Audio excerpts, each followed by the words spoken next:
Well, hello, everybody. Welcome to What Had Happened Was. What Had Happened Was, we're live. It's Karyn Bryant here with Angela Overkill Hill. And I'm pretty impressed that we got the What Had Happened Was on the live show. You know, we Yeah, didn't have to do a redo. We're on point with it that's now. right. That's right. So if you guys are seeing this, I'm not even, I guess I could maybe pull it up here on my iPad here to see. So we are trying this live on my YouTube channel. I'm not sure we got it right. And if we did, we did. If you're seeing this after the fact and we didn't do it correctly, then that just means KB has a little bit more learning to do. But You gotta trust in yourself, KB. I believe in you. I believe you linked the right account, and we're good to go. So I can all also right, well, check. well, cool. Yeah, I was gonna say we can also check over here. So we were gonna do a Q&A episode today. We got a lot of questions in via Instagram, and we also got some in on Twitter. So I definitely want to get to those.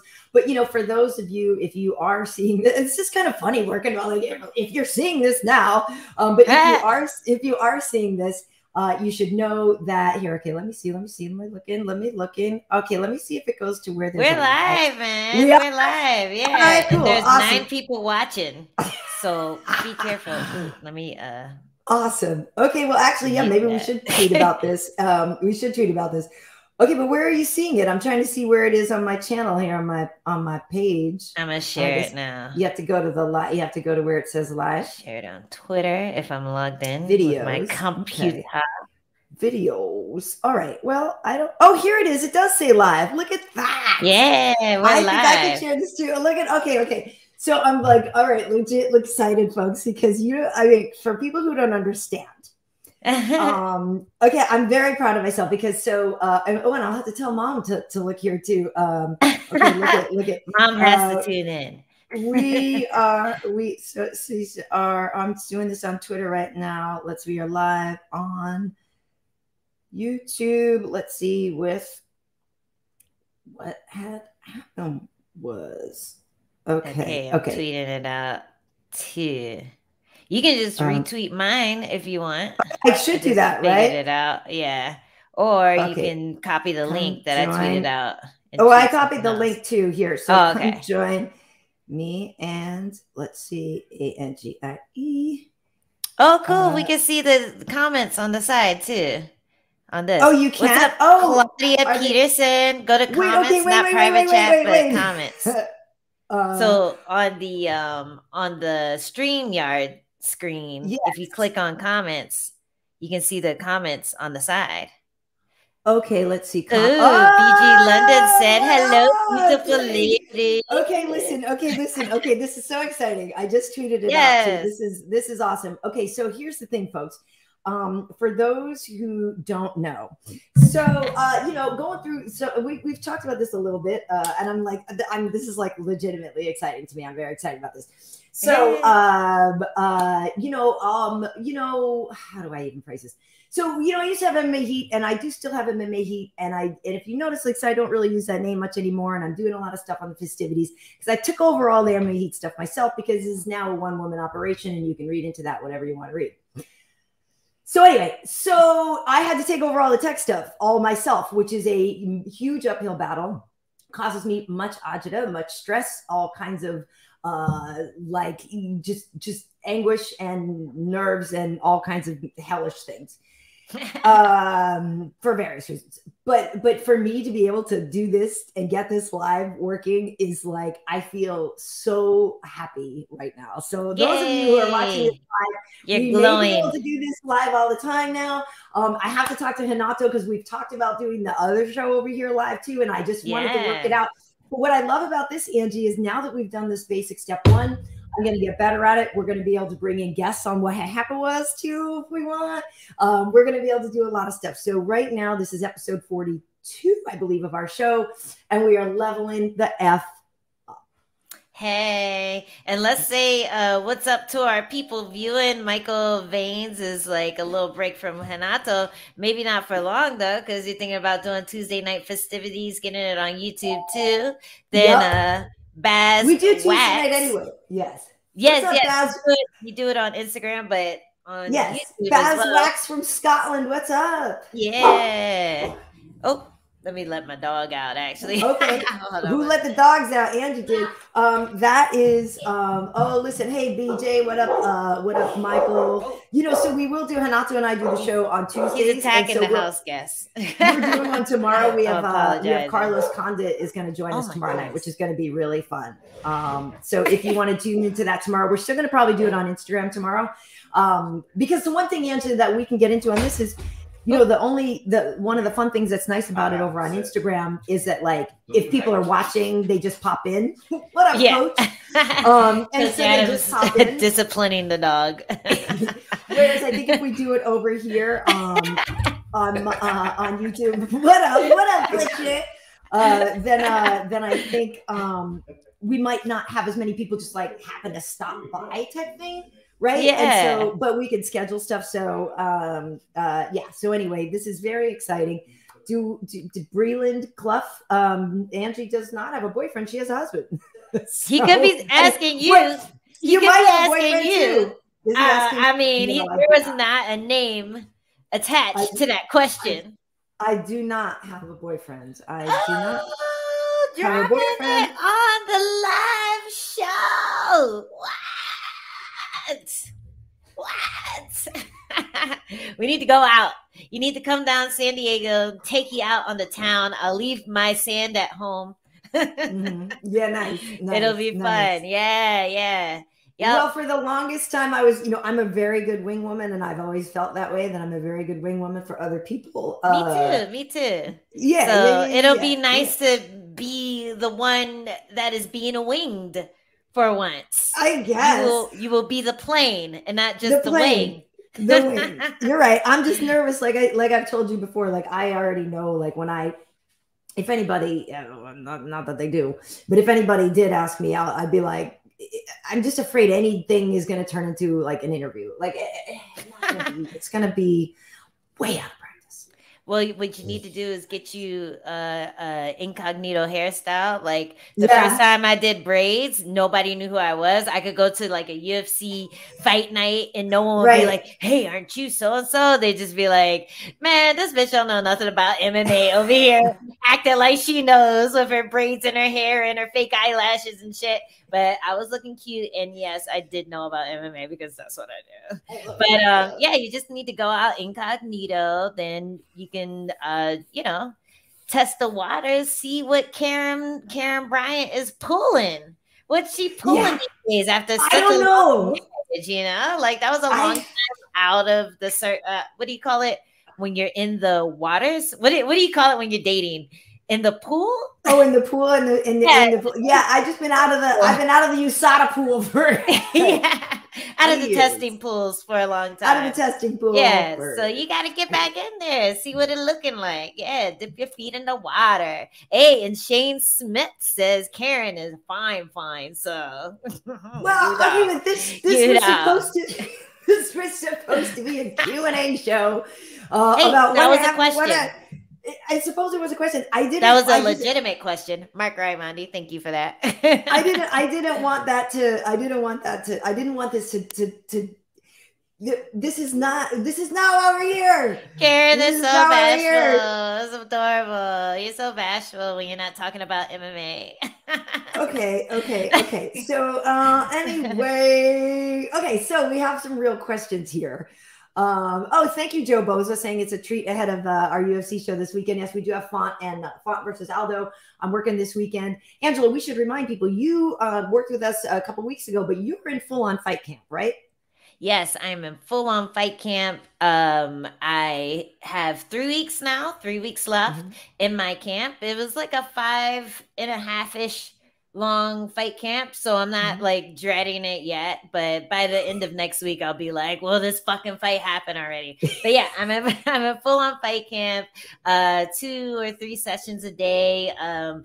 You gotta work though, you gotta stay hustle. I like to hustle, so that's why I have time to fit stuff like this in, when I'm not flaking on you. But this is awesome to be able to do this and to be able to do it live. Like, it's cool. I feel like we're really engaging with the fans instead of putting it out there and then waiting to see if the fans are engaged. Now we can just ask them right now, how are you? How engaged are you? It's awesome. It's fun. It's cool. It's cool. And we can also ask them, because I'm drinking a smoothie. And in real time, folks, if you see any blueberries in my teeth, just let a girl know. Just let a girl know. I'll try to keep an eye on you, but I gotta be honest. I'm usually looking at myself when we did. I'm like, because we did do a whole episode, and I looked at it later in the edit. I was like, mother cracker. I got like full on like stuff in my mouth, and I was like, really? Just don't tell them what episode, and they'll never notice. I didn't notice when I was watching, so I was like, oh. Karyn's gap looks cute today. It's like, she doesn't have a gap.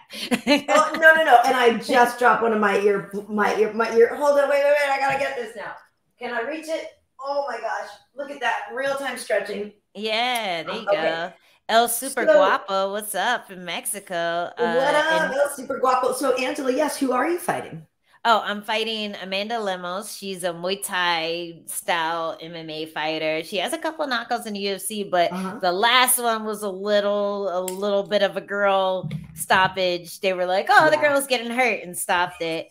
But she's a legit contender. She has good striking, and it's a style that I'm more comfortable against because it is a Muay Thai style. She does rely on power shots and waits for people to come in, so that timing is a little more comfortable for me, is a little more familiar for me because I have a Muay Thai background as well. So it should be a fun fight, and I'll try to, use a little bit of my extra skills. I showed it a little bit of my Tisha fight, but trying to just mix everything together. So yeah, cool. It should be fun. Very cool. And I'm working that one too, which is nice. Hey. Yeah. It's crazy to think I got 2 more UFC shows to work, and then the year is over. Like it's crazy. I know I don't want to be one of those people that's like, I can't believe how fast the year went, but it's like there was a lot going on for me this year, so it kind of kept my head down into the grindstone most of the time. But and then you look up and you're like, wow, crap, we're already almost over it. So I'm excited to work these last 2, and I love that the last one that working for the year, I got baby girl fighting in it. So yeah, I hope I don't give you a heart attack. I was just gonna say it kind of sucks. That'll be my goal, to not give you a heart attack at any moment of the fight. I'm just gonna be like, "Pat," and then yay, my girl won. So that's the goal. Fast, right? Well, I just want, just get it done fast. But that's what my mom always asks too. She's like, "Oh, can you just finish her in the first time?" I'm like, "Yeah, sure, cool. Hey, this time." That reminds me of a question that we actually got in on Instagram, and somebody was asking, "Why do corner people throw water down your shorts in between rounds?" And it seems obvious to cool you down, but at the same time, especially for the guys wearing cups and all that, it could get a little messy and sloppy in there. I don't know. Yeah.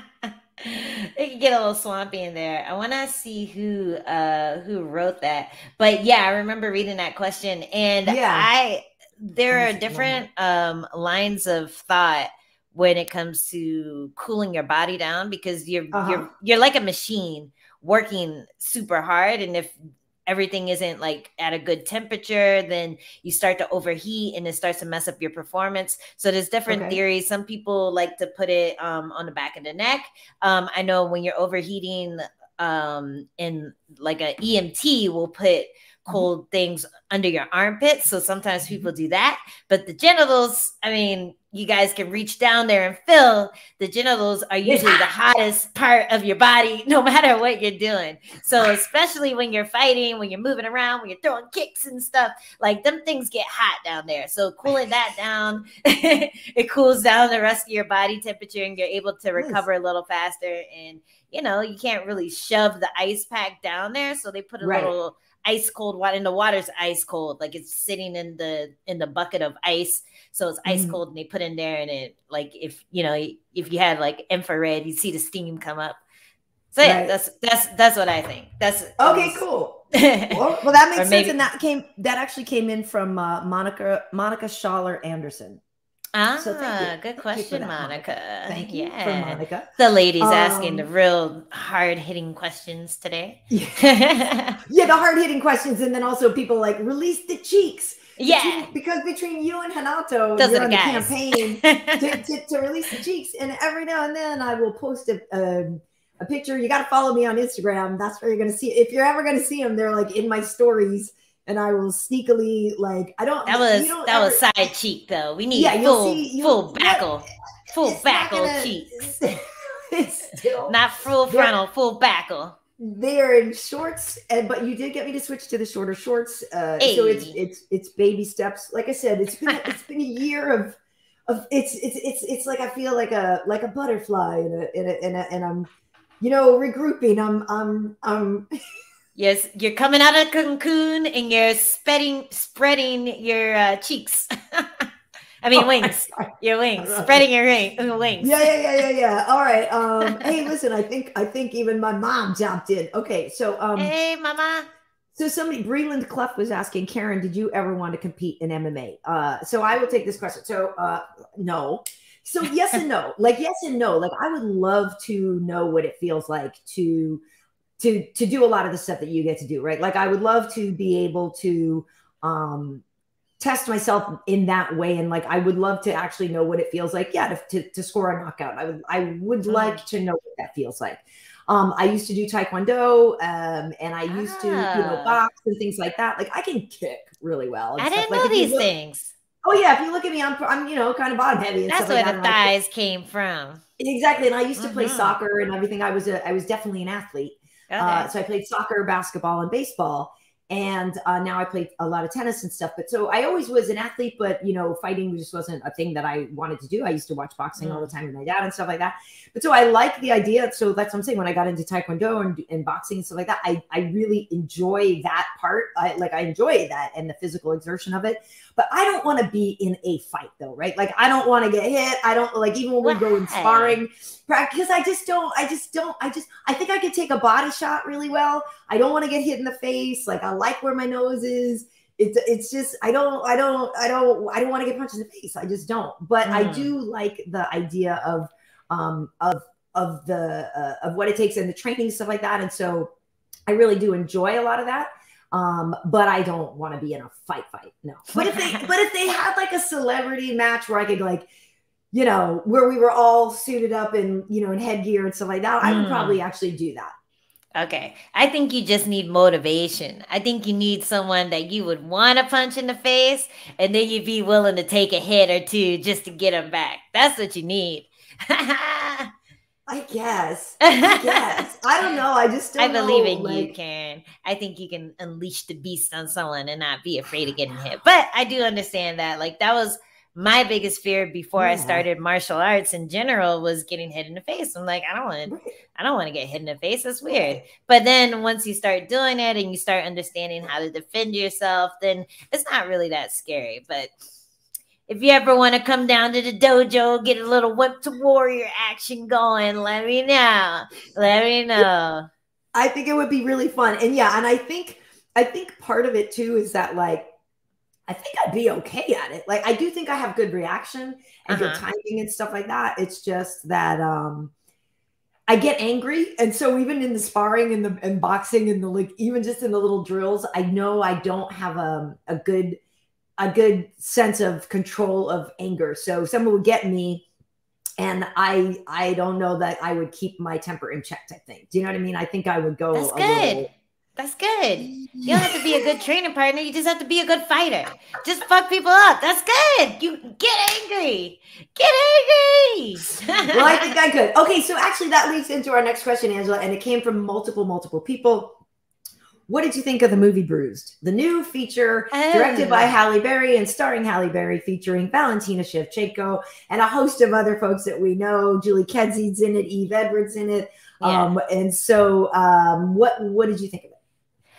I think that it's really hard to make an MMA movie. I think that's like where you got to start when you think about this movie. I think it's really hard to make an MMA movie. I think the only MMA like fictional thing that I've seen and liked was the series Kingdom. And even that, the first 3 episodes, I was just cringing through it. But then I decided to hate watch it. And then I started getting into it because I feel like the writers just started getting better at understanding what MMA was and how to, and the drama that actually happens as opposed to the drama they assume happens in the MMA world. Because Halle Berry's character had the trauma of maybe 20 fighters wrapped up in one. And it was just, it was a little over the top for me, because a lot of fighters that I know went to college. A lot of them have degrees in different businesses. A lot of them have second jobs. A lot of them were doing it for fun and then ended up being obsessed with it and decided to follow their passion instead of doing the thing that they knew was guaranteed to make them money. Like, so that's where I'm coming from. But I do know fighters who have gone through a lot of trauma and came out on like the successful end in their MMA career, maybe because of it, maybe it spurred an interest, but that's not the majority. And I thought that was a little, I thought it was just a little over the top. It's like, okay, yeah, your ex died. Okay, you have this son. Okay, the son can't talk. Okay, now you're like getting abused by your mom's boyfriends. Okay, now, oh, spoilers. Whoops. Too many spoilers. Sorry. But it's just like one thing after another. And it's like the traumatic thing should be the fact that she had her big break and lost and is trying to recover from that. Like that should be the trauma. And I think that's enough. I don't think you have to make this character, you know, the same character from Losing Isaiah. Like, it's like, she was like, I'm going to take Losing Isaiah and Warrior and make it one movie. It's like, you don't need to do all that. Just do the one thing. But I think the fight scenes were more impressive than I thought they would be. I think she did a good impression of a grappler that when she was throwing her kicks. But I do think she did a good impression of a grappler as well. She learned a couple moves and was able to get them pretty smooth, and it looked good on film. So like there were really good things in that movie. But it's just so hard to make an MMA movie. And like, I mean, my opinion is a little bit soured because I am still friendly with Kat Zingano, and she has that lawsuit against Halle Berry. And the way she explains the story, it was just like, you know, it just seemed really dirty the way that whole situation played out. Like there was no, I don't know, there was no consideration for Kat Zingano's career when certain decisions were made. And I don't know, like, Halle Berry's side of the story. I probably never will because I don't know. I like that. But Kat Zingano's side of the story makes me already come in there with like my nose turned up, like, But but I will say, like, the fight scenes, she did her work. She trained. She did train, you know, and you could tell and you could see it. And what did you think? Well, you do bring up a lot of good points, and I agree that it's tricky to make an MMA movie. I liked Warrior as well, though. I thought Warrior was a good one. I didn't watch Kingdom. I didn't have stars or whatever, and I know some of the people that were in it, and but I didn't watch Kingdom, so I can't compare. So I did like the movie. I watched it with my teenage daughter, who is 15, and we watched it together. And at first, because, you know, obviously she lives around MMA a lot, right? She lives in my world. So she's familiar with things. And so at first I was like, she's kind of like, well, I don't know if I want to watch them. I'm like, no, baby girl, we are watching this together. And it's, you know, a girl movie, and we are watching it together. And it's going to be fun. It's going to be fun. No, it's going to be, sit down and have fun, damn it. Sit down and have fun with me. And so, but we put it on, and so we liked it. And so obviously fun part of the fun is, oh, hey, there's so-and-so, there's so-and-so. And I pointed out your fight poster for you and Lavinia, right? And so I was like, there's Angie, you know what I mean? So that was really cool. And so I will say time out on a couple things. I actually was offered a role in this movie. And I was unable to take it because of the timing. And I believe it happened between a Russia trip and a trip to Sao Paulo in 2019. Wow. It was in November 2019. So I was excited to get this offer, and I was thrilled. And I was like, okay, well, I can't do it this day and this day, but can we do it this day? And there was no other alternative on the date. So I missed out on the opportunity to be in the film. What was your role? I know. I had a good time in Sao Paulo. So, you know, maybe whatever, something happened on that trip that will change my life forever. I don't know. What was your role? I don't know. I would imagine I would have been Eve. maybe it would. I don't know. I mean, I just assume looking at the movie, Eve I just assume it maybe would have been me and Eve, or me and Julie, or Julie and Eve. I don't even know. I don't want to say that they weren't the first choice because I don't really know either. And just to address the cat thing, I will say, after having worked in the industry for a long time, I literally tell people all the time, I believe I got a job when I'm on the set.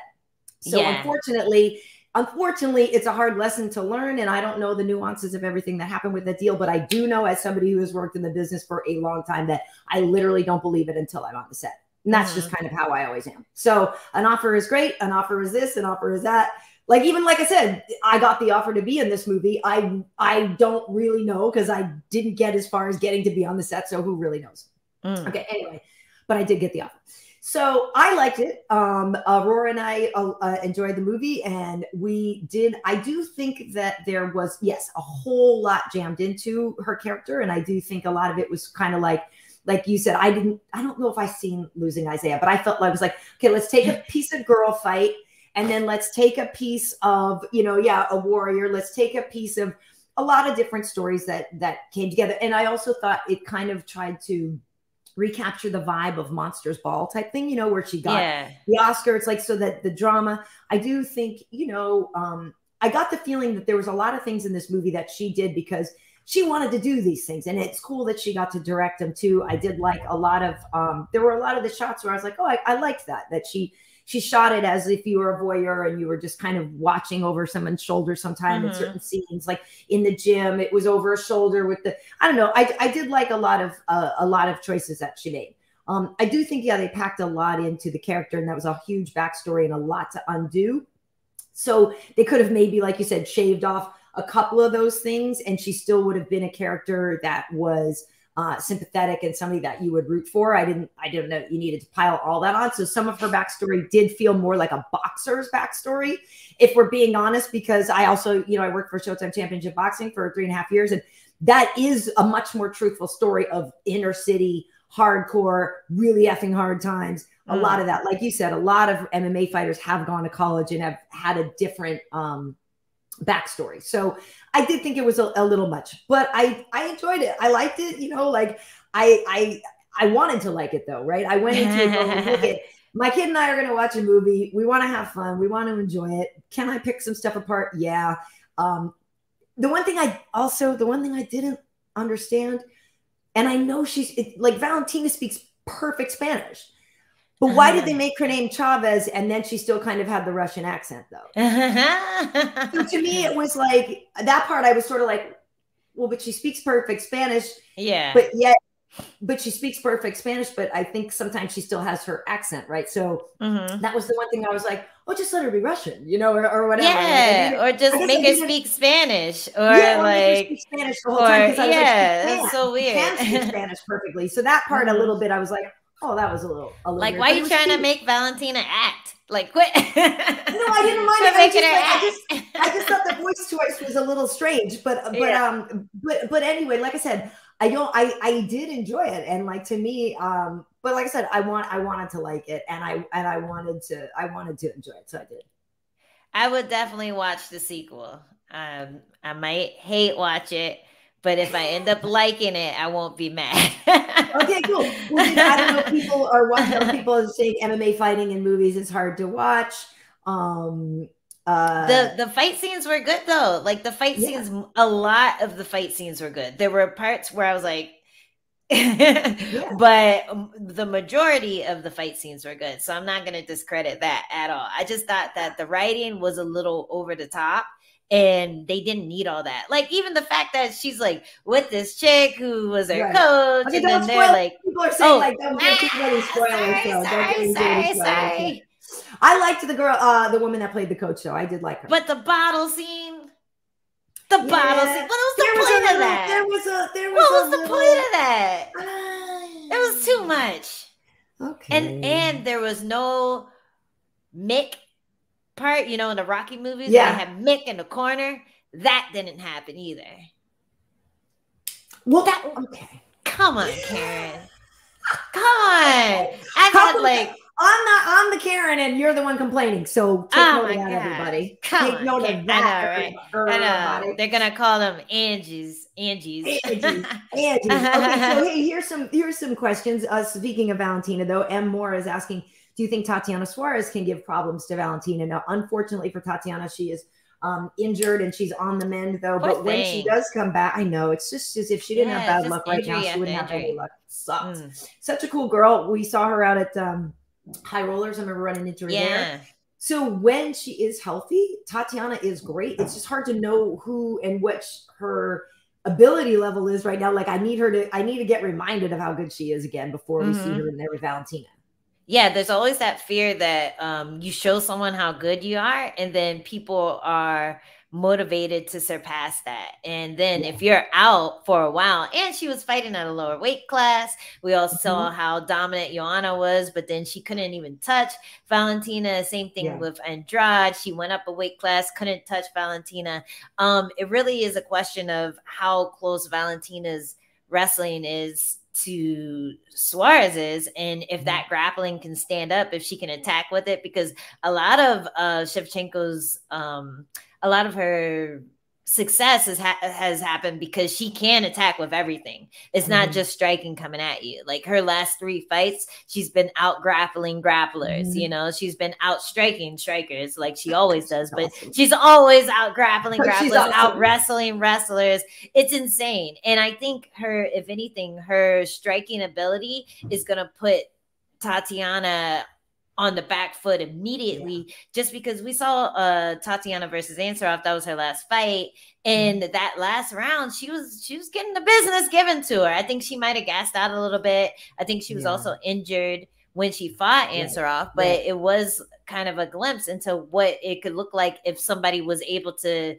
keep Tatiana away, not allow her to get those takedowns, what it would look like, you know? So fortunately she won the first 2 rounds, but if Valentina is able to keep her away from her and not get taken down, or even, you know, win some of the wrestling exchanges, then Tatiana might be lost, you know, because her striking definitely isn't at the level of Shevchenko's, and I doubt it would be once she gets back in there, just because she's been out for so long. She hasn't been able to train, hasn't been able to spar. So it's a tough one. But when she does come back, I think they should just, you know, let her gradually move up the line and let her work on everything so she can challenge the champ, because we don't really know what she's going to look like. She probably doesn't know what she's going to look like until she gets back in there.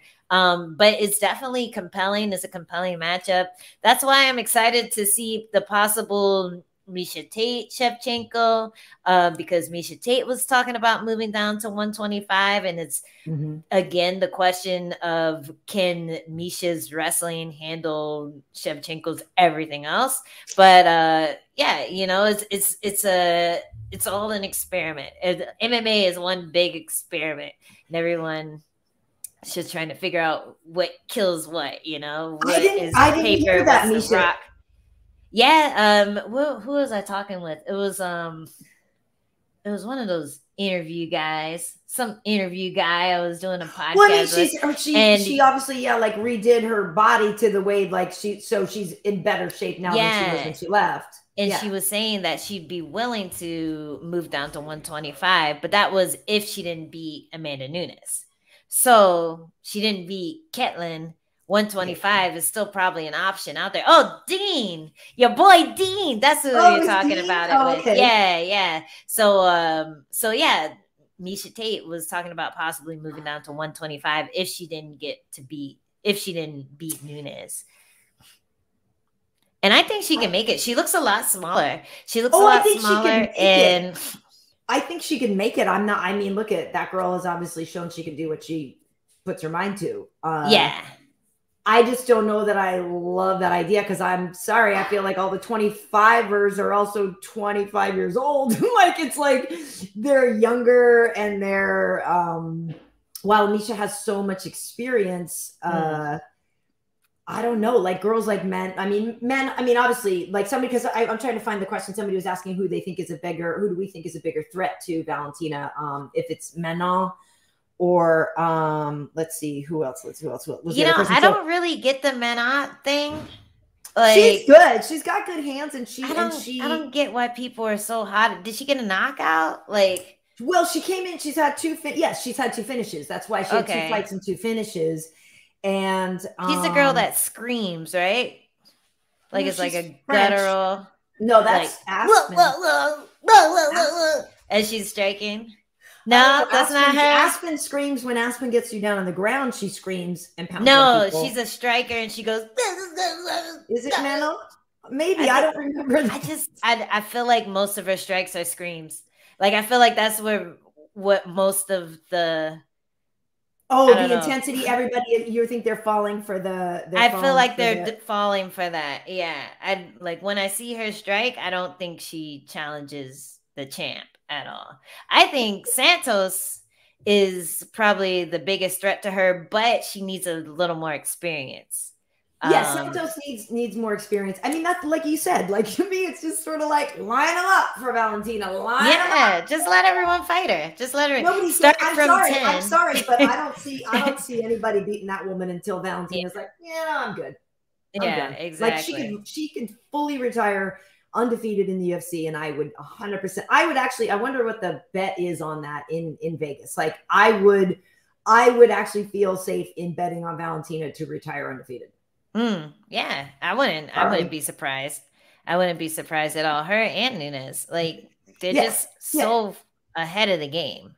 Both of them. Yeah.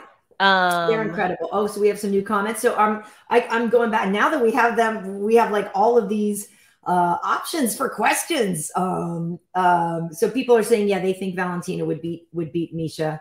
Trady80 is saying they liked Here Comes the Boom, which is a fun anime movie. I like that one too. Directed by Frank Karachi, my buddy, and he also did The Waterboy and a lot of cool stuff. Like, I came to know him from doing some interviews about like Here Comes the Boom and different things. And anyway, Frank is totally cool and a really great guy and a big MMA fan for real. And so I think that's why that movie was fun. Like, and Kevin James he's a big MMA fan himself too. So nice.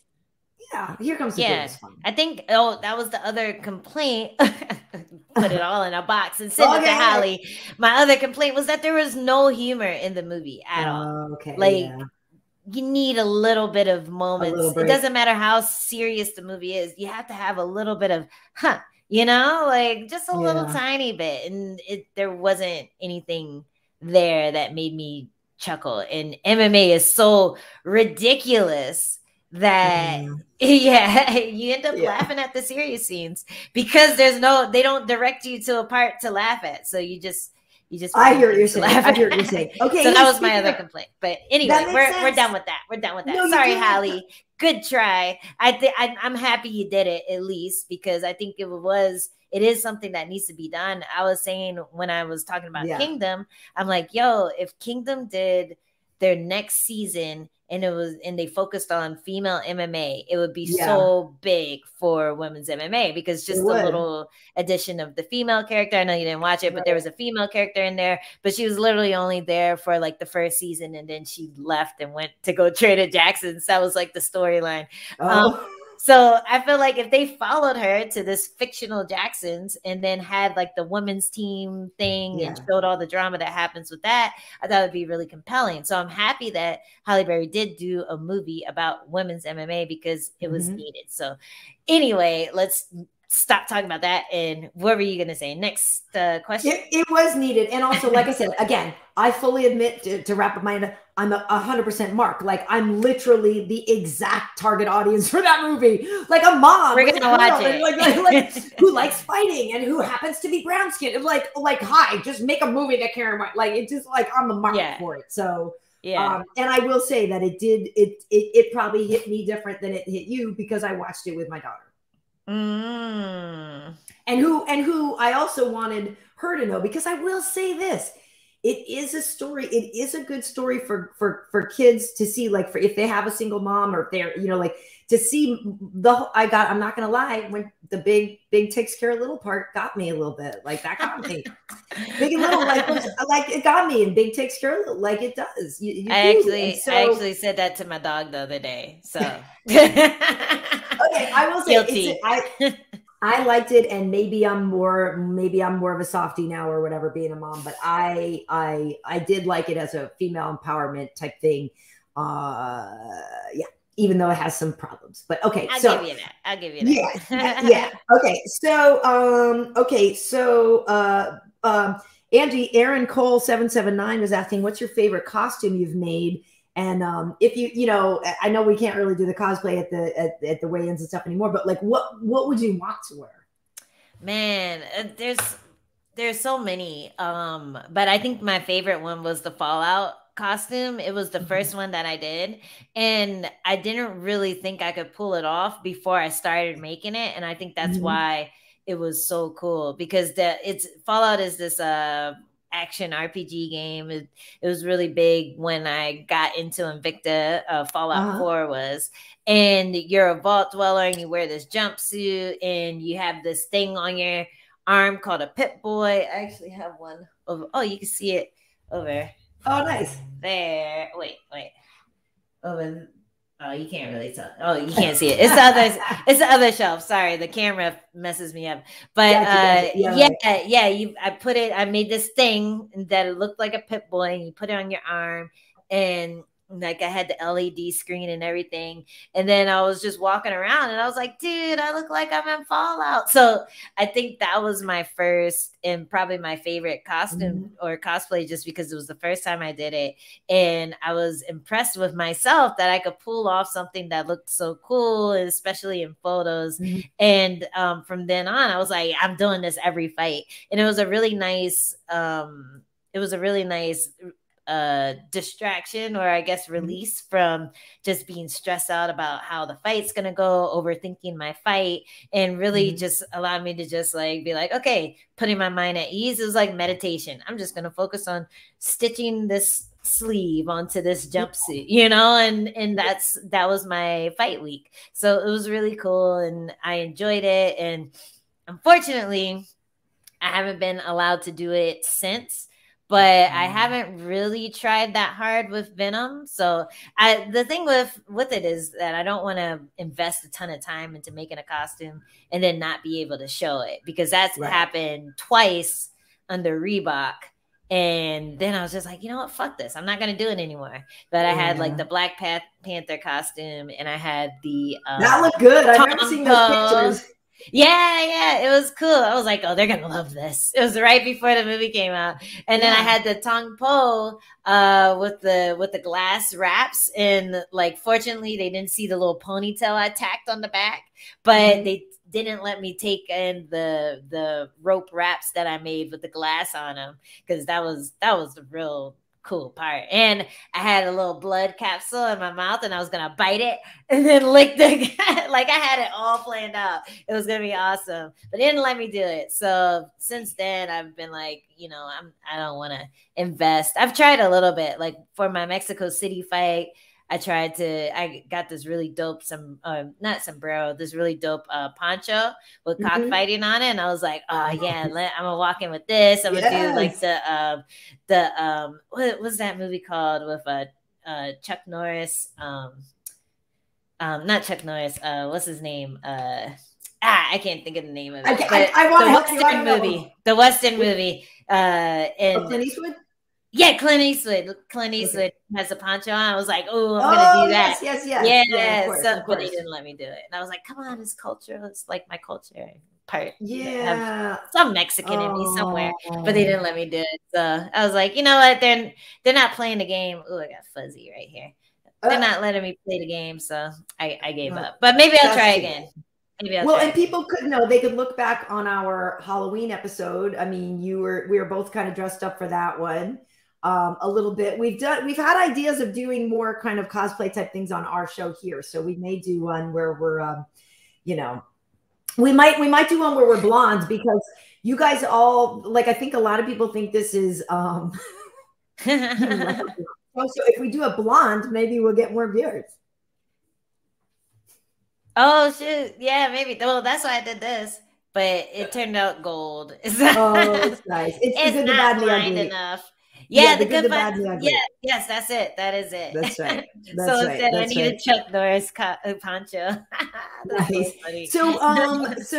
Someone is asking, it looks like, I think that's an Omega sign. How many pounds do you have to cut? You really don't cut much at all because you basically stay ready so you don't have to get ready, right? Yeah, I don't cut really. I cut the week of the fight. So I'll eat Yeah. like my pasta at night and everything. I'll be getting my carbs in up until the Monday night of my fight. And then I cut like carbs. I cut carbs, I cut sodium. All I'm eating is a handful of protein for breakfast, lunch, and dinner. And then by the time I get to weight cut day, I'll be pretty close. I'll only have like maybe 6 or 7 pounds of water to cut, and then I cut that in a day, and then I weigh in. Is easy peasy. So that's why I can take short notice fights, because I don't have to plan my weight cut for months. I just need 7 days and I'm good to go. Nice. Can you teach other people? Because I'm sorry, I don't have sympathy for people when they miss weight. I'm like, you got they're just too big. You knew exactly what day you were supposed to wait, exactly what. Like, I'm sorry. Yeah, I know stuff happens, and I know Aunt Flo showed up, and I know that your flight was this, and I know. Guess what? You saw that date on the calendar how many months ago or whatever. Like, sorry, I'm sorry, I don't have sympathy for you. Yeah, I mean, I get it. I know it sucks. I'm not trying to say I'm trying to do it. Yeah. It sucks. Well, I have friends who metabolize differently. Like, I metabolize pretty fast. So like, I don't have that problem where like, if I eat a piece of cake, it's going to be stuck on me for weeks. Like, I eat a piece of cake and it's gone after my first sprint, you know, and I don't have to worry about it. So, I mean, I also work really hard in the gym. So that's probably the other reason why, because I burn a lot of calories every time I train. But, but I feel like a lot of people really bank on that weight advantage, and either that or some people are stuck in the middle. Like for me, I feel like my perfect weight class would be 110, but I have to fight people who are a lot bigger than me a lot of times. If anyone's seen Michelle Watterson lately, she is thick as a motherfucker. So I get so pissed off when people are like, oh, she's fighting a tiny girl. She's so small. She used to be an atomweight. That bitch ain't atomweight anymore. But a lot of people have to fight, like they have to fight outside of their weight class because there's only a certain amount, you know, there's only 4 weight classes for women, and you know, we don't get that big, so there's a lot more variety in our sizes. So our frames are, you know, I could be the perfect frame for 120, but I have to fight at either 115 or 125. And a lot of people will try to make 115 because they'll have that weight advantage, or they'll have that height advantage, or they'll just feel bigger than the person they're fighting. And, you know, I've never been too afraid of people bigger than me. So I've never done that. But I do think, somebody did ask if I ever got the belt when I try to get a double champ. I like my chances at atomweight a lot better than 125 to get that second belt. So, I love you, but no, I would love to train with Shevchenko, but I'm not trying to get stuck underneath that bitch. No thanks. And if she did that to Andrade, like, she's gonna toss my ass right out of the cage. But I would love the opportunity to bring in atomweight, so that would be a goal of mine, because I can diet down to like pretty much like 115 if I needed to. That's what I used to do in the UFC. I would just diet all the way down. So that would be my 2-month weight cut. And then when I rehydrate, I'd be like 120. And I'm like, man, why is everyone so much bigger than me? So I could definitely diet down to 115 and then do a 10-pound weight cut, but it might be a little rough on my body, especially with more muscle. But if it was a belt involved, then it would be worth it. Kind of like the King Florian thing, you know? So so I get it. That would be my option. I would not try to beef up for 125 because them bitches big. Like, I'm not even worried about Valentina. I'm worried about the number 10 to 2 that I would have to fight in order. That's what I'm saying, because if I ever fought, that's probably like, I could be, I mean, I walk around naturally like bantam size ish. So I would fight at 25 if I was to fight, because I wouldn't have to cut much weight at all, right? And so I'm much bigger than you. Like, yeah, I don't want you fighting me. That much bigger than me. I'm a lot bigger than you. You're not that much bigger than me. I may or may not have a complex about my size, and I may or may not think I am gigantic when I may or may not in fact be. But we have the opposite complex though. Like we have the opposite. You think you're huge, and I think I'm huge. You're small, and I think I'm huge, and I am small. I think I'm huge, and then I'm look at my pants. I'm like, see that 4, that was the wrong. They missized those, and those are actually 8s. Like I don't believe that they. I think I'm fat. Like I think I'm way bigger than I actually am. It's a problem, but no, it's not a problem. It is a problem. Like it is a problem to not think, to not be like to mess with your own self about what you. Yeah, well, I think the best thing that's happened is thick to be in. So, yes, so that's the true. Best thing that happened. Now I have a complex. I'm like, I need more butt meat. Okay, so more butt meat. You don't need more butt meat. You have a great little booty. Hey, okay, so Glenn Bacardi is asking, did either of us catch the Triller Triad card? And if so, what do we think of the team-based scoring format they tried to implement? So I will just say this. I did not see Triad. I'm sorry. I was just, I know, forgive me. There was a day that I didn't watch some fights. I was hanging out with the kid, and I do remember like, oh yeah, Triller, Triller's on. Yeah. But I didn't watch it, as even though Rampage is my homie, I've been trying to do an interview with him, and every time I call, he's like, I'm on my way to do the thing, or I have to get on a flight to the thing. And like, he's been busy. He and are hilarious. But I didn't see it. And so I've only seen a little clip. I saw Mike Perry kind of got punched up a little. I saw Julian Lane, let me bang bro, our guy, let me bang bro was tweeting out some stuff, some shots. Oh, okay. At BKFC, right? So Julian was tweeting out some things about Mike and showing some stuff about Mike getting tagged. And he's like, he doesn't want to fight me, blah, blah, blah. So I don't know if Julian and Mike are trying to get a fight going together or whatever.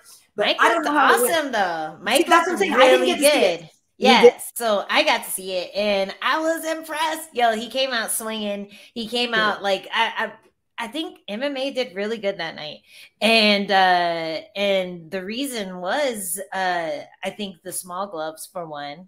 The fact that the MMA fighters understand how to fight, like they were fighting in what we spar in for small gloves. Okay, it was the small gloves with a little bit of padding on top. Right. So it's like you're kind of a dick if you spar in them, but it's still allowed. It's like sparring, doing boxing sparring in 8 ounces. Like, well, allow it, but you better not cut anyone, or else you're gonna be a dick, Right. But so they're fighting in our sparring gloves, and I think MMA fighters just understand the holes, they understand the holes, the openings. So you can't block here, you can't shell block, you can't Philly block or whatever. Right, because you don't have a big ass coming over it, exactly, coming over the glove and into that little opening that you leave. So the MMA fighters, the faster they started, the better the fight went for the MMA side. They came out, clinch, like,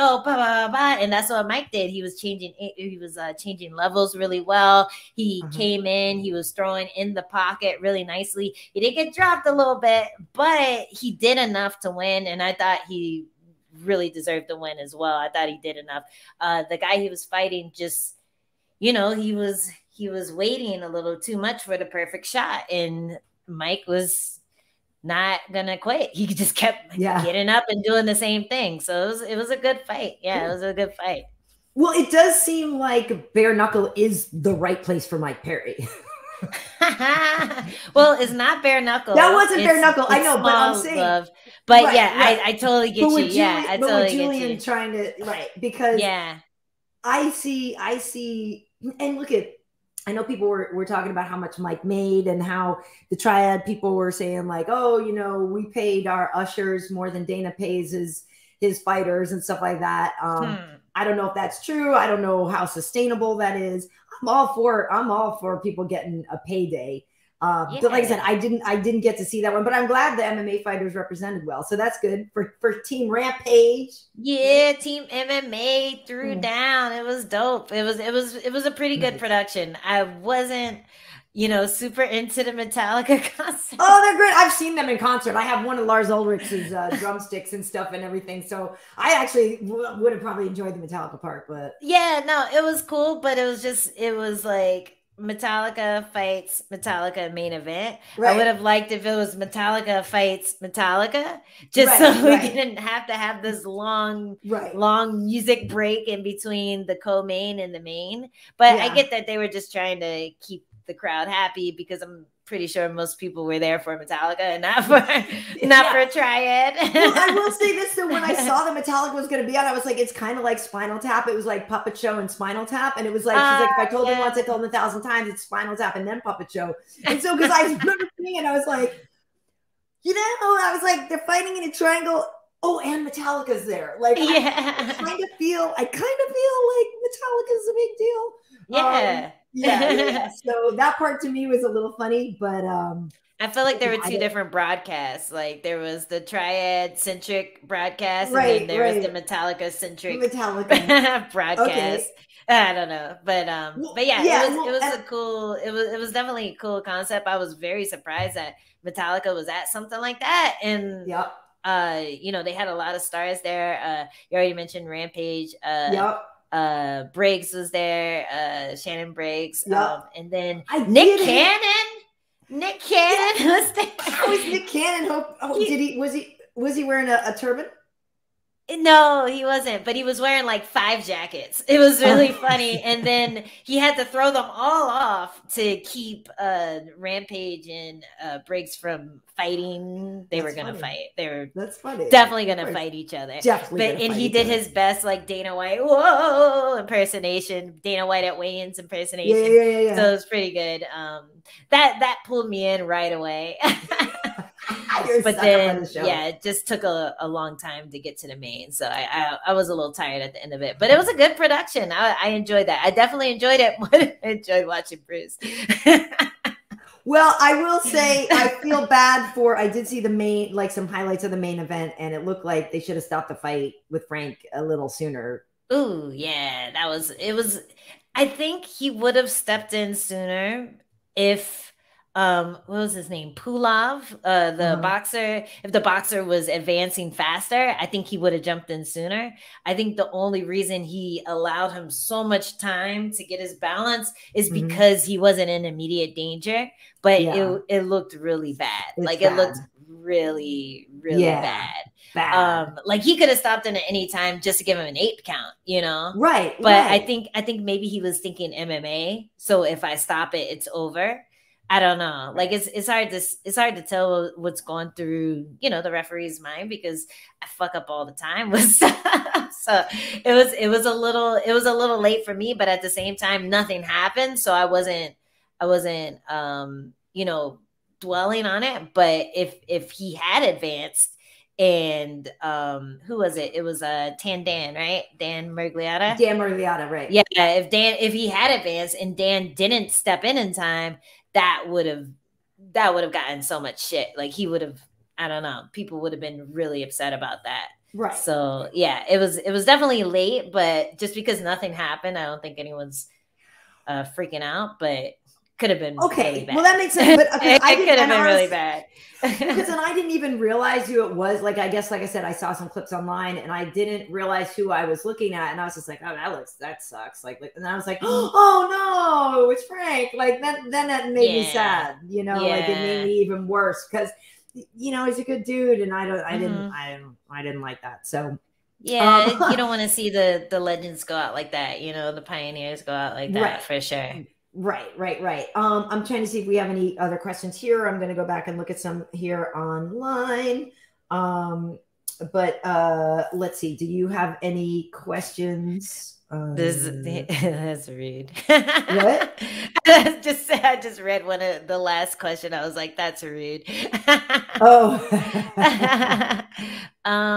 Well, this is the one thing I forgot about, you know, is YouTube can get a little crazy with some of the comments and stuff like this. Let's go to Instagram. But yeah, I'm seeing like shout out. What up, Matt is shouting out from Albuquerque. Yeah, just to let you guys know, I mentioned it a little bit ago, but tomorrow night when I do the festivity show with Hanato, we're gonna have Carlos Condit on, which will be really fun because he is, he's just like retired now. I'm really just curious what he's up to. But yeah, he's a good dude. So I'm looking. Who is it? Carlos Condit. Oh, Carlos Condit. Yeah. Nice. Yeah. I know. Yeah. I'm really, and it's funny because when I asked him, I was sort of like, I don't know if he's going to want to do this, but yeah, he's down. I'm like, cool. So I'm a big fan of his. I think he's awesome. So nice. That'll be he is awesome. Yeah, 8 o'clock West Coast time, 11 o'clock East Coast, 8 o'clock West Coast time on my IG tomorrow. So okay, so let's see. Oh, Kamaru, Justin the Alphas, and Kamaru is the GOAT. Yeah, I think Kamaru is starting to show that. I mean, for the current time being, I know a lot of people love to do things of like, would Kamaru beat, George St. Pierre in his prime and blah, blah, blah. Like, I don't know. Kamaru just keeps getting better and better and better. I don't know. Like, I think so. Like, it's hard to say because, like, MMA wasn't where it is when GSP was doing his thing, Yeah, so right. GSP was able to come back and beat Michael Bisping, but Kamaru is just at such a high level. He's just destroying everyone. Mm-hmm.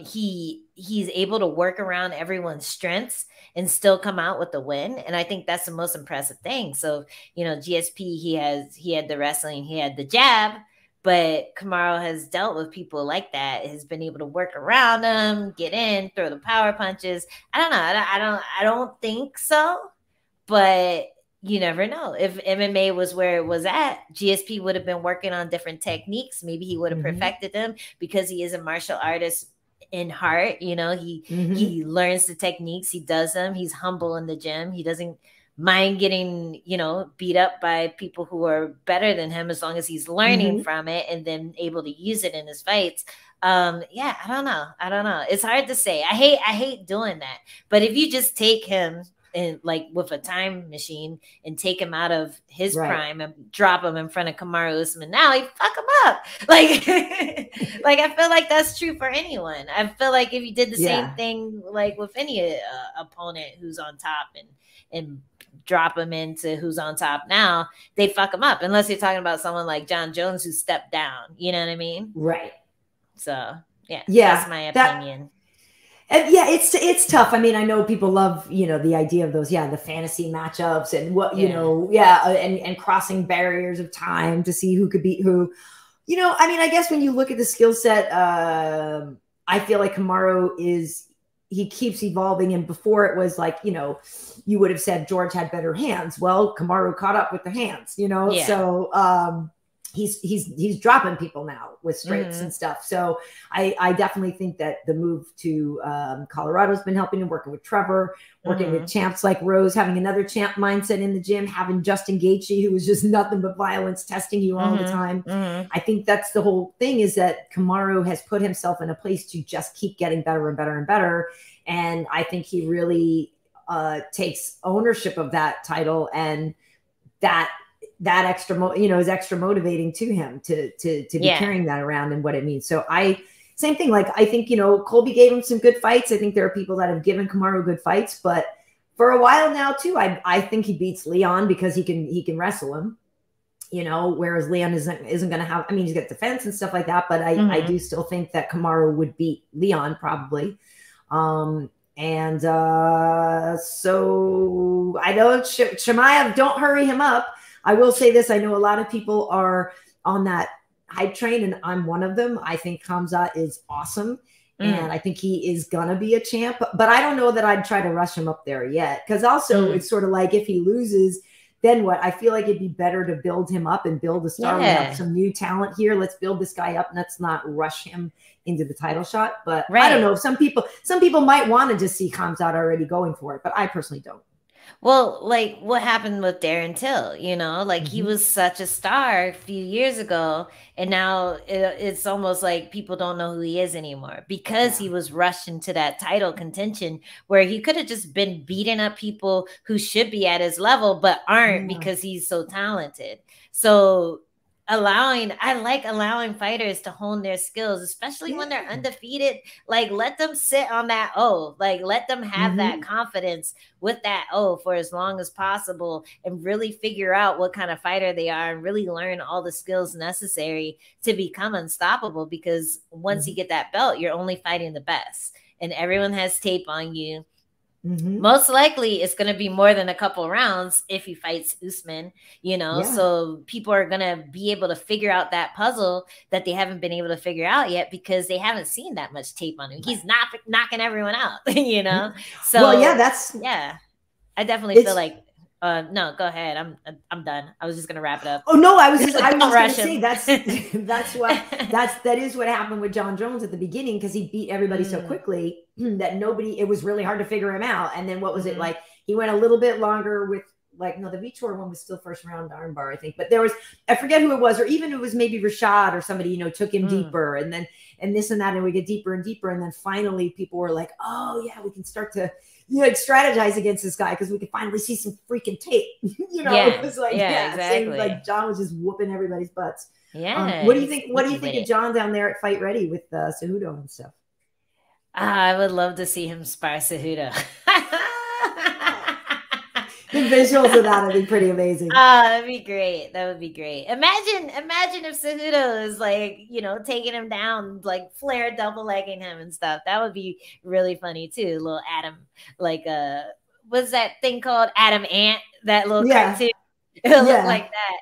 But I think it's a smart move. I think they are definitely guns for hire.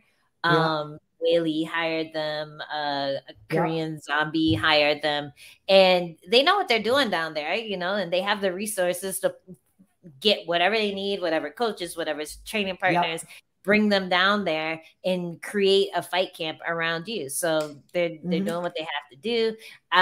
You know, Jon Jones is always going to be one of those problematic characters where you have to put morality aside because of the antics that he gets into in his personal life, which always make the news, which, you know, like other people have drama too that you don't hear about because they're not super famous, but it should also give him reason to try to not have that drama because he knows everyone's going to be in your business. Like, come on, dude, like chill it out. Like, I really do think that and maybe they're applying that at that camp because they do think about everything. I know because I talked to one of the guys when they thought about bringing me out there, but they do apply everything. So I wouldn't be surprised if they had a sports psychiatrist, if they had like a therapist on hand or anything to help him with his mental, because that's what's getting him in trouble. He can show up on fight day and wreck shit up and like, you know, just be on form.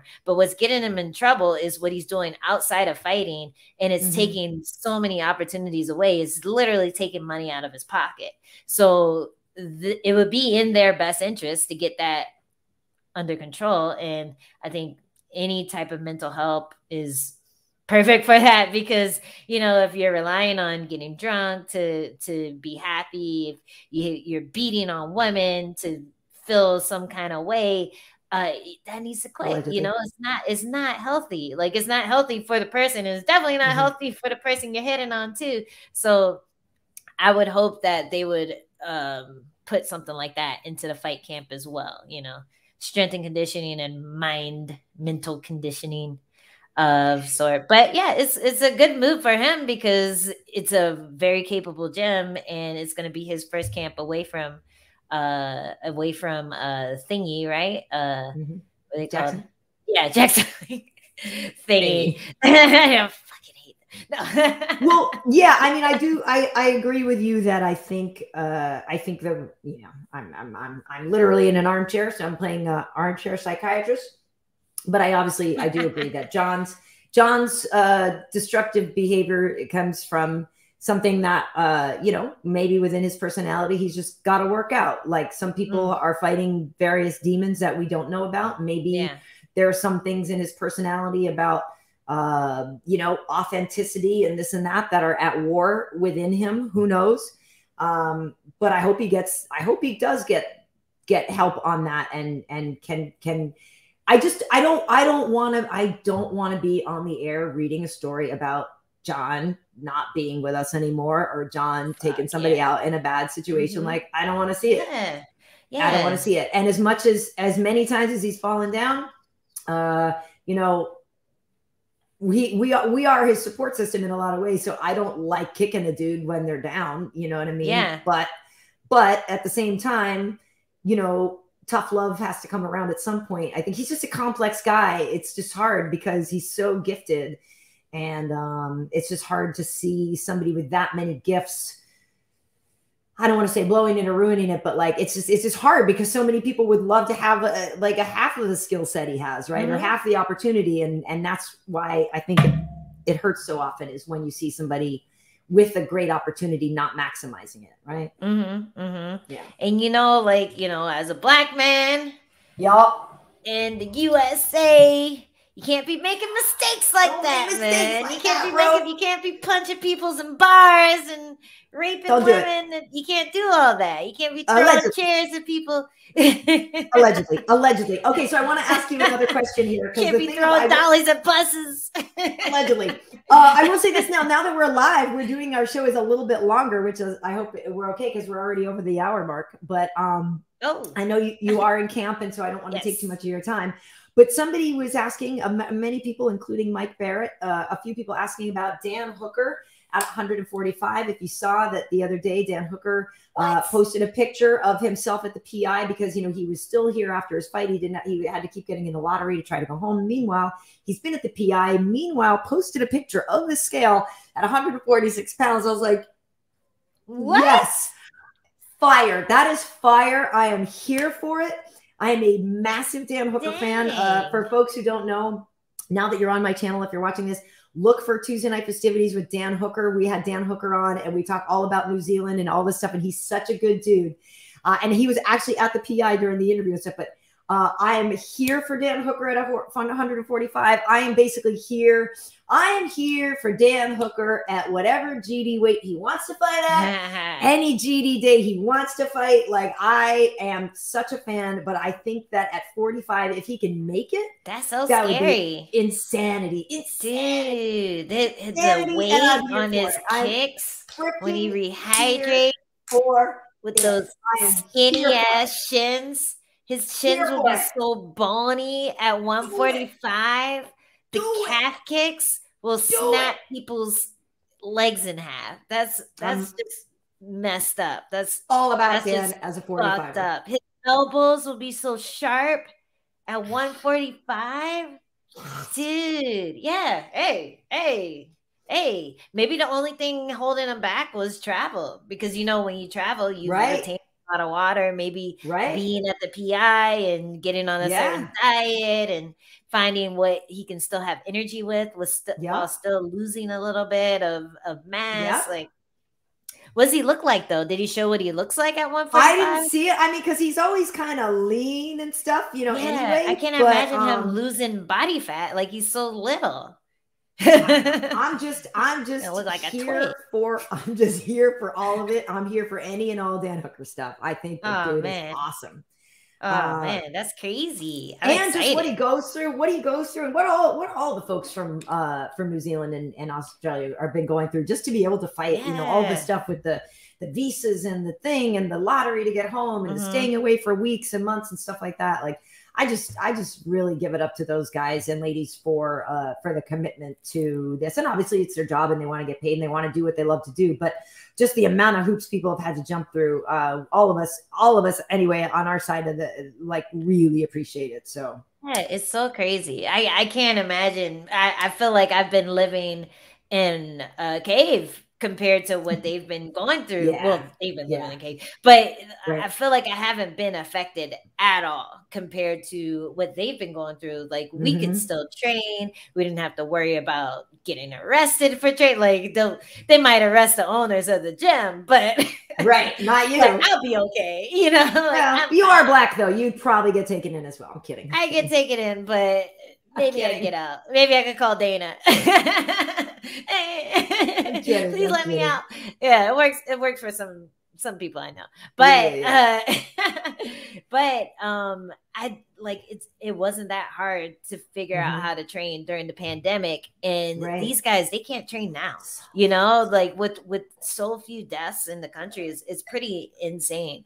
So yeah, I commend them for still getting it done, still showing up in shape, making weight. Like, what New Zealander missed weight? Like, none of them. There's no excuse. We had gyms. We had places to run. There's no excuse. No one's like knocking on your door, making sure you're not going outside for something essential. Yeah. So yeah, kudos to those guys. They're killers. I'm training with a girl now who's from Australia, and she was just telling me like all the craziness that goes on there, and you know, it's just hard to figure out what to do because you have a gym family that you love, but at the same time you can't work, you know, you can't work out there, so you have to like uproot and go somewhere else. So yeah, it's pretty crazy, but yeah, come out to San Diego. Come on, Aussies. Nice. Come hang. Hey, well, speaking of San Diego and speaking of people in San Diego, were you or were you not hanging out with some Scousers the other day? Oh yeah. Oh, you didn't say it right. You gotta say Scouser. I didn't say Scouser. You gotta say it fast. Scouser. Apparently, Americans emphasize the owls too much. Yeah. Okay. Scouser. But that's how they say it. It sounds. I know they do say it like. They're like, it's not Scouser, it's Scouser, and I'm like. But yes, I got the WNBC. Wait, what is that from? Howard Stern's movie, Private Parts. When the guy's teaching him how to say WNBC, he's like, WNBC. And Howard's like, WNBC. He's like, no. WNBC. He's like, WNBC. No. You did it right. It's like a really That's funny. exactly what happened. I was on Patty Pimlett's YouTube podcast or whatever. And he was teaching me how to say Scouser. At least I didn't say sorcerer. Apparently, Cody Garbrandt said that. Sorcerer. He said sorcerer. Like all these sorcerers coming over here trying to take over. Like, oh, in your wizard hats, conjuring up all kinds of stuff. You must have been watching like Lord of the Rings or something. Right. But but yes, Scouser. I was hanging out with Patty Pimlett, and I've been working with Cage Warriors doing commentary for them, and Molly was talking about coming over. I would love that. She's awesome. Would love to train with her. Yeah, it was. I would just love to do like boxing with takedowns with her. I feel like that would be like epic rounds, really fun. We both like hit each other and bust each other's noses and laugh about it. You know, like she just seems like that kind of girl, and I love training partners like that. She's awesome. Yeah, she's awesome. She's really cool. Yeah, and it'd be fun to just like shoot the shit and have a beer afterwards. Yeah, I was just gonna say it has to be when you guys are neither of you are really, really in camp though, because it's more fun. Like it's mostly fun hanging out with Molly when she can have a couple of pints. I just want a bevy. I just want a bevy. Just a bevy with me. Just a bevy with me. Oh, I love that girl so much. I love that girl. But you know, Patty, and so what was it? He got banned off of Twitter for saying the C word. Is that right? Yes, he said poor Patty. T, and that is not accepted in America.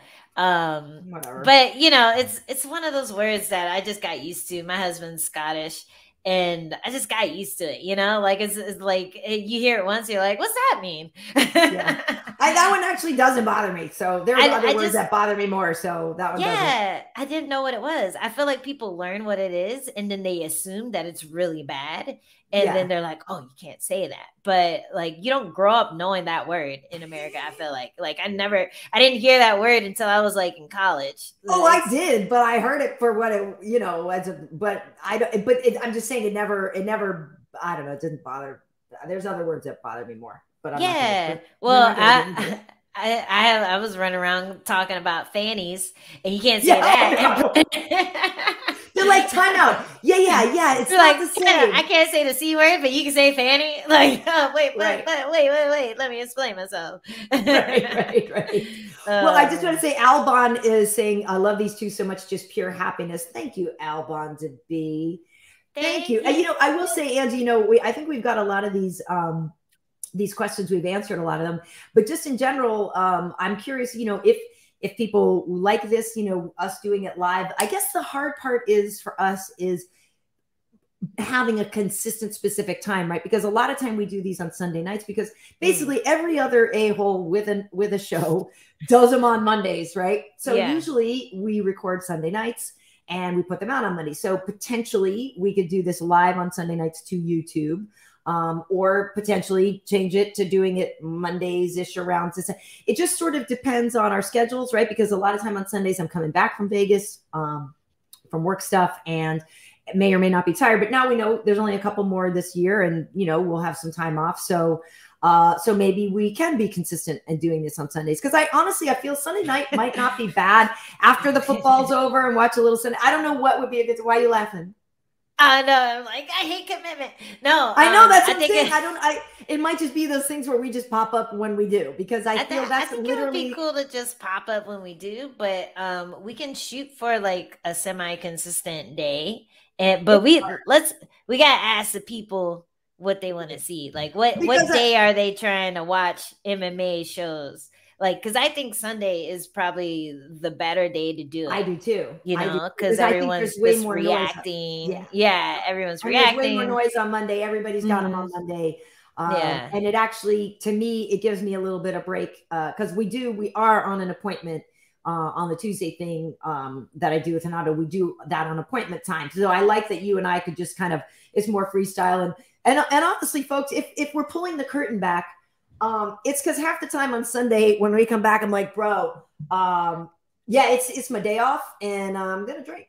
and so then we, like, one or two of us will be tipsy or like whatever. So but that's always fun. That is always fun. But that's why sometimes we're like, yeah, we're doing the show at 4, and then we're like, no, I just made a fresh margarita at 5. Okay, we're doing it at 5, and then So we are flexible within our own thing. So yeah, I think we might just be like, surprise, we're on. Hey, Bazwax says Sunday. Sunday. Get it fresh on Sunday. Yeah, I think the consensus is Sunday. And Kevin is always saying fresh on Sunday. He loves the what happened was. Yeah. Yes. Okay. Oh, Salvador Dali Parton. That's funny. Is asking, do you have any, that's very funny. Any guilty pleasures after a fight? I like to go to art museums and listen to country music. Or something, I don't know. No, my guilty pleasure is definitely a whiskey. I'll do like a fucking whiskey and soda, or a big beer and pizza. It's not really that guilty of a pleasure. Like, I do it pretty much up until like I'm like 4 weeks out. But then I'm really craving it once I fight. So pizza and beer or whiskey, those are my guilty pleasures. And is the whiskey because he's Scottish? You're married to a Scottish guy? Were you a whiskey drinker before you met your husband? No, I wasn't. I was a purple motherfucker drinker. I did all the good shit. I was a Four Loko. You're getting wasted on Four Locos. No, not Four Loko. I stuck to the fancy cocktails like Long Island iced teas, and I was drinking shit. And then I met Adam, and I kind of refined my taste. I didn't drink coffee either, and then I started drinking. Well, I drank like frappuccinos and like caramel macchiatos, which was not a macchiato. No, I drank sugar. Yeah. Exactly. Yeah, I had a sweet tooth when I was younger. And I met Adam when I was 21, so you know, that was still pretty young. And then I started drinking the whiskey and started liking it. And yes, Bazwax, I've had haggis before. It was pretty good. I think haggis is kind of similar to soul food. I always say that. Okay. Nobody agrees. It's like Scottish soul food? Yeah. Just because like you're using all the organs and you're grinding it up with offal to stretch it. Well, no, organs are offal. But then you grind it up with grains to stretch it, and then you eat it with mashed potatoes and turnips. And it's actually really tasty because you season it, and it's seasoned. That's why it reminds me of soul food. Oh, okay. Yes, it's seasoned. Finally. It's seasoned. Because the Scots aren't known for their food, Ange. No, but the haggis is good, man. The haggis. Have you tried haggis? I've not tried haggis. You have Scottish in your blood, and you haven't tried haggis. But I have not had haggis. Sorry. How do you do that? How do you do that? Sucking the teeth, or yeah. I'm trying to. Well, I can't. Well, my mom is. If she's still watching, she knows I still can't do this thing. I just like a spaz. No. But when you and Uriah were on a Tuesday Night Festivities, people should know this. We have an episode with you and Uriah Hall as well, and we got into a lot of that Jamaican stuff. And Uriah was doing like all the Jamaican stuff, and so we had that whole podcast. But I also isolated the part. Remember when Uriah was just like going off, swearing on the mic, like if he went full Jamaican on the mic after. Yeah. So people can see that clip here on my channel too. But that was fun. But no, I've not had haggis, so I'm sorry. Rude. You need to go to Scotland, have haggis. Well, yes, I know I need to go to Scotland, but I need to go. A delicious scotch of your choice. Oh, okay. Can I choose? Yeah, you can choose. I can choose the Scot of my choice. It just has to be from Scotland. I got something in mind. Oh, I see where you go with that. Hey, do a little traincation with you. Yeah, traincation. Okay. Let's see. Okay, we should probably wrap it up here. Yes. Going on to almost an hour and a half here. But yes, people should, as a reminder for people who got on here late, Angie has a fight coming up against Amanda Lemos on December 18th. I'll be working that fight, and the main event on that one, that is I think it's Derek Lewis versus. Oh, that's right. Who's he fighting?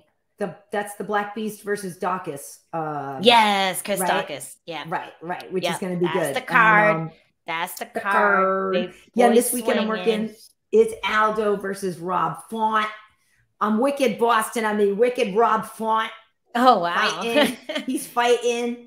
Actually, but it's tough because Jose Aldo is one of my all-time favorite fighters too. So this one's gonna be tough, but like the hometown blood runs thick with me. And so I like the New England Cartel guys, like all the crew. There's a lot of good people coming out of Massachusetts and like the New England area. So I am excited for those guys. So Rob Font's going to be, this is the kind of time when I wish I was still working with my boy, Kenny Florian, because we'd get Wicked Kenny Boston. Florian. I know Annick's going to go.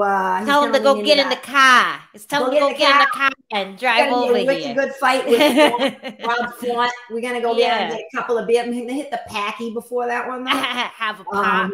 They say pop, right? Or is that Philly? No, well, Philly. some people do. I always said soda. Some people say tonic. It's a tonic.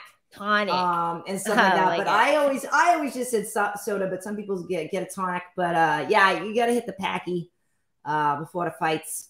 Oh, is that like the packy is the package store, the liquor store. It was literally it's from the old days of interstate commerce. Interstate commerce, they were considered packages, and it has to go back. It has literally some like historic meaning like that, and so that's why it's called the package store.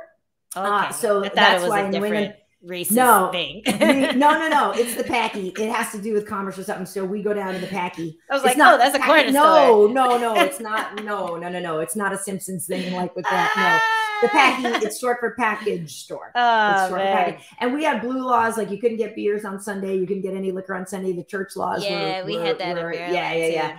But all my New Englanders, all my Massachusetts people know all about the packy. Yeah, I didn't know you were from Massachusetts. Oh yeah. Okay. So, look at people are saying mixed martial car accident, saying they want an Annick Florian podcast. What had happened was crossover. Would be so fun. We should do that one day because now that I'm doing this live thing here, and I figured out I'm just baby steps, folks, for people who are catching us late. This is the first time we're doing this live, and from here on out, we always will be doing this way. And I'm looking at all the stuff we can do. We can start to integrate. I can roll the B-roll in, and we can have more guests and stuff like that. It's just baby steps here. But KB, your girl KB, is figuring some stuff out. I'm so proud of you. I'm very proud of myself too. Yeah. Thank goodness for technology, and thank goodness that like they keep making this stuff easier and easier. But yeah. So hey, listen. In the meantime, Angie, where can people find you on social media? You guys can find me at Angie Overkill on Instagram and Twitter, and at Overkill Hill on TikTok. And where can they find you? Okay, so for me, over here on YouTube and over on Twitter, it's Karyn, Karyn. Bryant, as in Kobe, no relation, but may he rest in peace. And over on Instagram, you can find me at KB Heat. That is where I do my Instagram lives with Renato on Tuesdays. And like I said, you can look for an old episode with Angie and Uriah Hall. That is here on my YouTube channel. This week, we are going to have Carlos Condit. Hey. So yeah, it's going to be a lot of fun. So yeah, you can check that out. And yeah, so if people are enjoying this, they should know that you can listen to this. We're on Spotify, Apple Podcasts, and iHeartRadio. And we got to figure out what they're doing with Instagram, right? Because now we might go back and upload these over to Instagram, but what's the latest on how long we can put videos? Like they changed everything, right? I definitely can't put this one on. This one's too long. But before it was like, it had to be under an hour and it had to be like a certain file size, which isn't that big of a deal.